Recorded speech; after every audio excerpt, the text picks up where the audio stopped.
জুলাই বিপ্লবে শহীদ রূপগঞ্জের কৃতি সন্তান শহীদ ফারহান ফাইয়াজ, সাইফুল হাসান দুলাল, মাহমুদুর রহমান সোহেল সহ সকল বীর শহীদ ও আহতদের স্মরণে দোয়া ও আলোচনা সভা অনুষ্ঠিত হয়েছে। শনিবার বিকেলে তারাবো পৌরসভার অডিটোরিয়ামে আলোচনা সভায় প্রধান অতিথি হিসেবে বক্তব্য রাখেন বিএনপির কেন্দ্রীয় কার্যনির্বাহী কমিটির সদস্য বীর মুক্তিযোদ্ধা কাজী মনিরুজ্জামান। তিনি বলেন, জুলাই যোদ্ধারা জাতীয় বীর, বিএনপি ক্ষমতায় গেলে জুলাই যোদ্ধাদের মূল্যায়ন করা হবে।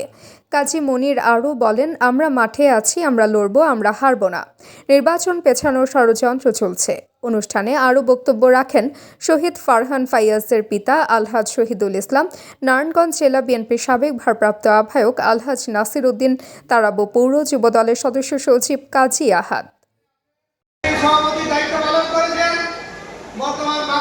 প্রিয় নেতৃবৃন্দ, আজকে আমি বলতে চাই ফারহান ফায়াজ, দুলাল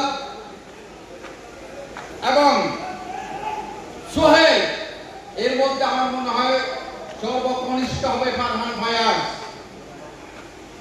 ফারহান ফায়াজের পিতা এখানে আছেন।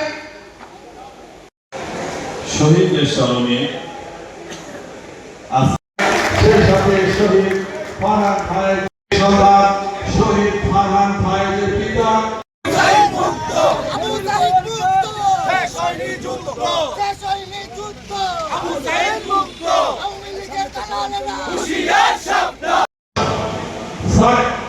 আলহাজ শহীদুল ইসলামের হাতে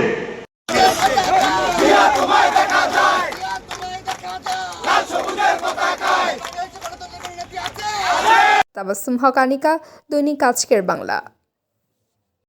দৈনিক আজকের বাংলা .net